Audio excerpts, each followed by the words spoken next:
Baik, assalamualaikum. Perkenalkan, nama saya Dadan Darusman. Kebetulan saya kuliah di GIP Siliwangi, jurusan bimbingan konseling.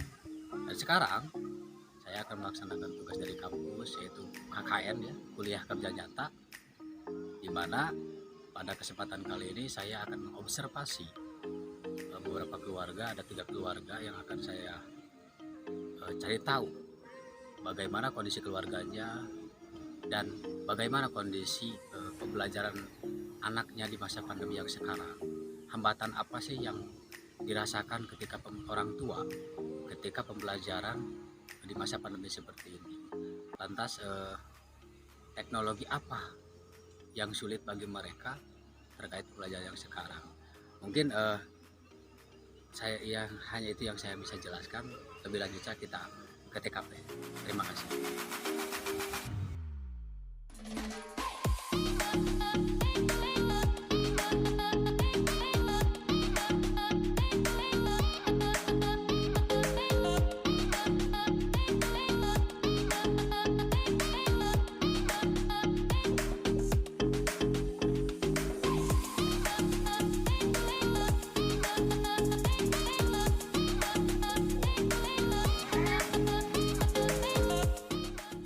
Assalamualaikum warahmatullahi wabarakatuh. Ibu, mohon izin, perkenalkan, nama saya Dadan Darusman. Kebetulan saya kuliah di GIP Siliwangi, jurusan bimbingan konseling. Maksud dan tujuan saya datang ke sini yaitu untuk melaksanakan tugas dari kampus, yaitu KKN, kuliah kerja nyata, di mana tugasnya saya akan mengobservasi kondisi beberapa keluarga. Nah, sekarang saya akan mengobservasi kondisi keluarga ibu seperti apa dan lain sebagainya. Tapi sebelum ke pertanyaan, saya ingin tahu nama ibu siapa. Ya, nama saya Ibu Mini, lengkapnya Ibu Mini Karmini. Ya, gitu. Kalau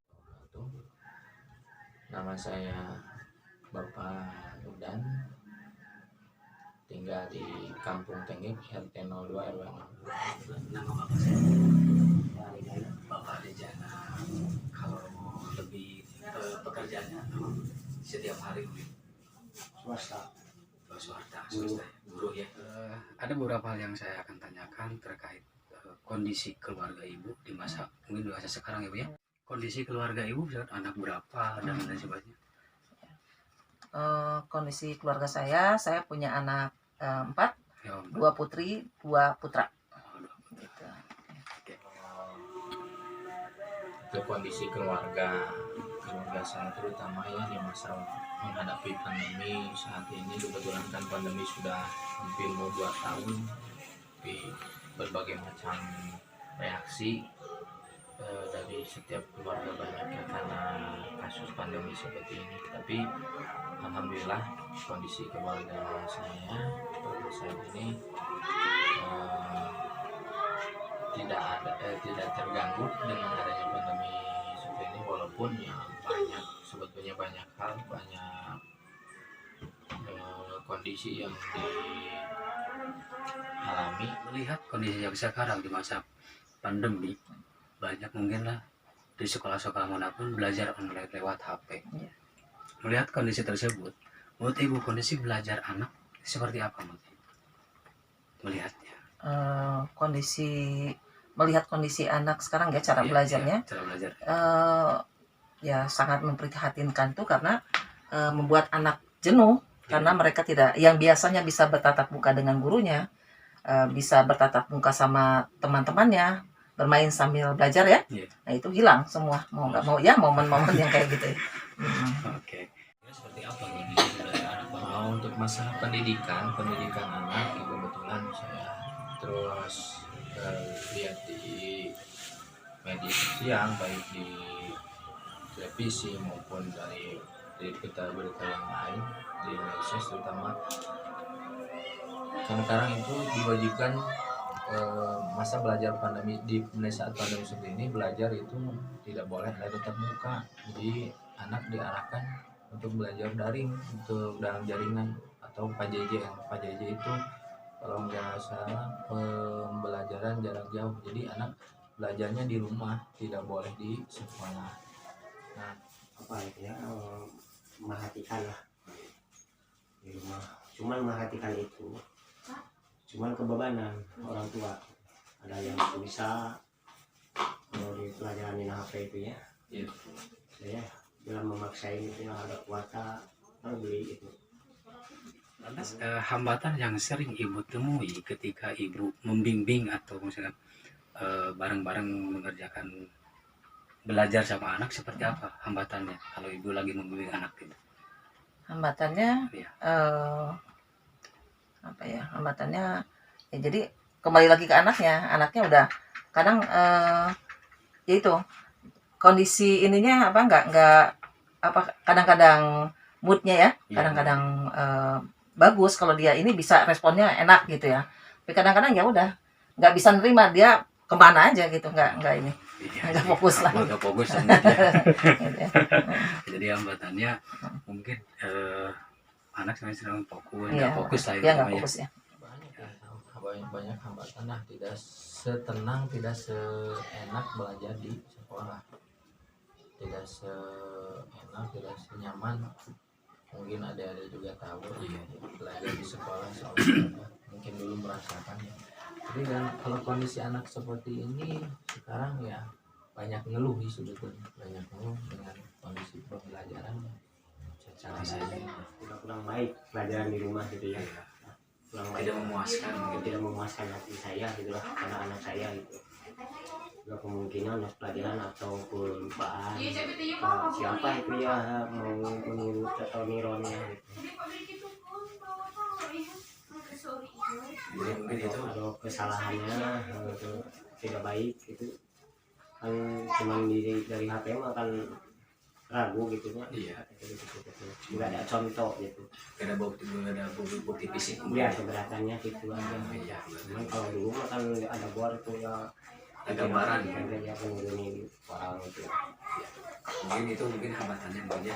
Lantas terkait pembelajaran yang sekarang, menurut ibu respon ibu selaku orang tua jika anak tidak mau belajar seperti apa kira-kira?